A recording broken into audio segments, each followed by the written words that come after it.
Assalamualaikum warahmatullahi wabarakatuh. Halo semuanya, perkenalkan nama saya Fairuz Hafiz Sananta. Saat ini saya masih duduk di bangku kelas 2 SMA, lebih tepatnya di SMA Negeri 110 Jakarta. Di sini kita akan membahas contoh soal serta pembahasan dari setiap kunci jawaban yang telah disiapkan. Teman-teman dapat menyimak video ini dengan baik. Soal pertama. Bagian teks persuasif yang berisi penutup atau simpulan disebut A. Pernyataan ajakan, B. Pengenalan isu, C. Penegasan kembali, dan D. Rangkaian argumen. Kira-kira jawabannya apa ya? Nah, seperti yang kita ketahui, struktur terakhir di teks persuasi adalah penegasan kembali, yaitu menegaskan pernyataan-pernyataan sebelumnya ditandai dengan kata demikianlah, dengan demikian, dan oleh karena itu. Jadi jawaban yang tepat adalah C. Penegasan kembali. Sekarang kita masuk ke soal nomor 2. Bagian teks persuasif yang berisi topik atau masalah yang akan dibahas adalah A. Penegasan berulang, B. Pernyataan ajakan, dan C. Penegasan kembali, serta D. Pengenalan isu. Kira-kira jawaban yang benar yang mana ya? Oke, mari kita cek. Nah, teman-teman sekalian, seperti yang kita ketahui bahwa pengenalan isu adalah bagian pertama dari struktur teks persuasi yang berisi sebagai pengantar atau penyampaian tentang permasalahan yang akan dibahas. Sebagai contoh, tahukah kamu Satgas Judi Online mencatat 2,37 juta masyarakat terjerat judi online, dengan 80% diantaranya berasal dari kalangan menengah ke bawah. Berdasarkan contoh tersebut, kita dapat menarik kesimpulan jawaban yang benar adalah D. Pengenalan isu.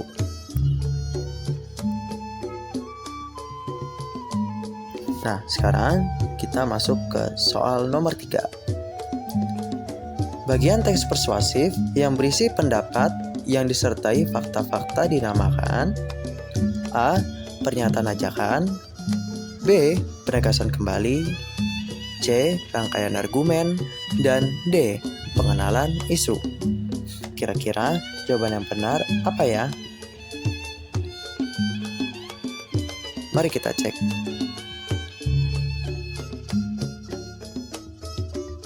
Nah, teman-teman sekalian, perlu teman-teman ketahui, rangkaian argumen dalam teks persuasi adalah bagian yang berisi pendapat dan fakta yang dikemukakan penulis terkait dengan isu yang dibahas.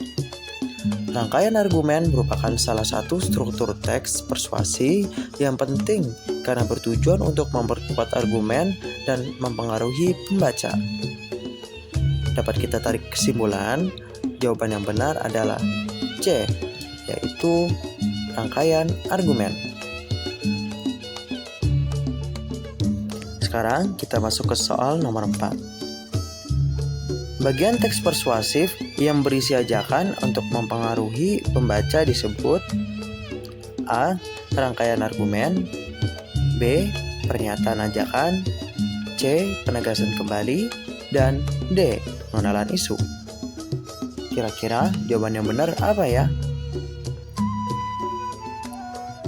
Nah, mari kita cek jawabannya.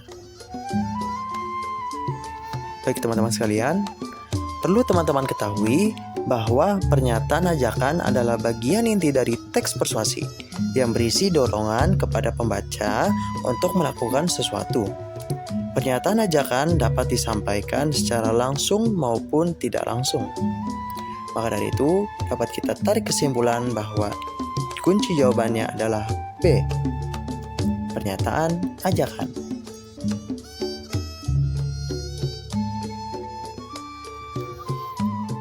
Teman-teman sekalian, kita masuk ke soal nomor 5. Menurut para ahli kesehatan, hal umum yang menyebabkan orang mengalami gangguan pencernaan antara lain pola makan tidak teratur dan sering terlambat makan. Mereka pun kurang mengkonsumsi sayur dan buah. Mereka juga kurang memperhatikan gizi makanan. Satu di antara upaya menjaga saluran pencernaan agar tetap sehat adalah makanlah dengan pola makan sehat dan seimbang.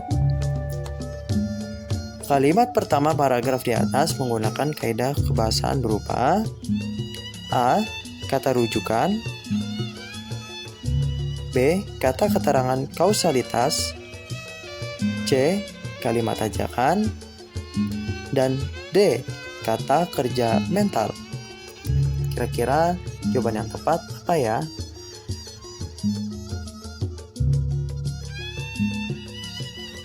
Teman-teman perlu pahami bahwa kata rujukan adalah kata yang digunakan untuk mengacu pada suatu hal, seperti orang, tempat, atau ide yang telah disebutkan sebelumnya, atau akan disebutkan kemudian dalam sebuah teks atau percakapan. Kata perujukan juga dikenal sebagai kata ganti atau pronomina penunjuk. Dapat kita menarik kesimpulan, jawaban yang benar adalah A. Kata perujukan.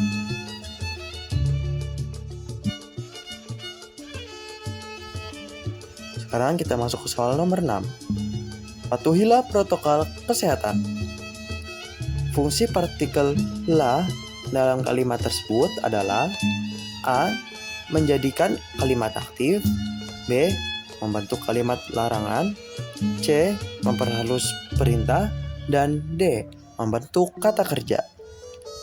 Kira-kira jawabannya benar apa ya?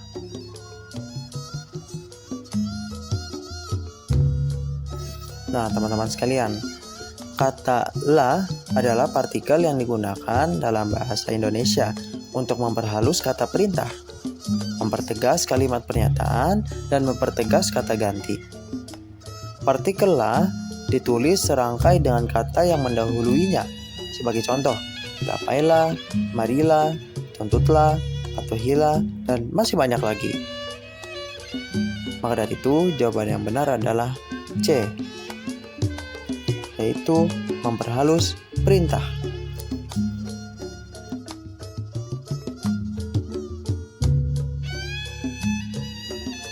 Sekarang kita akan membahas soal nomor 7. Kalimat berikut yang mengandung ajakan adalah A. Kami menolak ajakan itu karena tidak masuk akal. B. Ajakan dari pemerintah desa tidak direspon oleh warga. C. Pemerintah mengajak investor luar negeri untuk berinvestasi di Indonesia. Dan D. Untuk itu, marilah kita isi kemerdekaan dengan berprestasi. Kira-kira jawaban yang benar yang mana ya? Nah, teman-teman sekalian, sebelumnya pada nomor 6 sudah kita bahas. Terdapat partikel la pada jawaban abjad D. Maka dari itu, jawaban yang benar adalah D. Untuk itu, marilah kita isi kemerdekaan dengan berprestasi. Sudah kita bahas sebelumnya bahwa partikel la adalah salah satu unsur daripada kalimat atau kata-kata yang mengandung persuasi. Mari kita lanjut ke soal nomor 8. Berikut ini adalah ciri kebahasaan teks persuasi, kecuali A. Menggunakan kata penghubung argumentasi, B. Berisi ajakan, bujukan, dan dorongan, C. Menggunakan kata urutan waktu, dan D. Menggunakan kata kerja mental. Kira-kira jawabannya benar yang mana ya? Sebagai informasi, kata urutan waktu atau konjungsi temporal adalah kata penghubung yang berfungsi untuk menyatakan urutan waktu dalam sebuah kalimat atau klausa. Berikut ada beberapa contoh yang berkaitan dengan kata urutan waktu, seperti lalu, selanjutnya, sebelumnya, sesudah, sejak, semenjak, setelah itu, sampai, kemudian, hingga seiring. Dapat kita tarik kesimpulan, jawaban yang benar adalah C, menggunakan kata urutan waktu. Oke teman-teman sekalian, kita masuk pada soal nomor 9. Ada beberapa jenis teks persuasi. Di antaranya adalah kecuali A. Persuasi politik, B. Persuasi propaganda, C. Persuasi pendidikan, dan D. Persuasi narasi. Kira-kira jawaban yang benar yang mana ya? Nah, perlu teman-teman ketahui bahwa persuasi narasi adalah keadaan ketika pembaca menjadi asyik dalam dunia narasi dan meninggalkan dunia nyata untuk sementara waktu. Hal ini terjadi ketika gambar yang dibangkitkan diaktifkan oleh transportasi psikologis. Itulah mengapa persuasi narasi tidak masuk dalam kategori jenis-jenis kalimat persuasi. Dapat kita tarik kesimpulan, jawaban yang benar adalah D. Persuasi narasi. Nah, teman-teman sekalian, tidak terasa kata kita sudah di penghujung soal, yaitu soal nomor 10. Kata penutup yang cocok dan biasa digunakan pada bagian akhir sebuah teks persuasi adalah A. Tetapi, B. Dengan demikian, C. Supaya, dan D. Agar. Kira-kira jawaban yang tepat apa ya?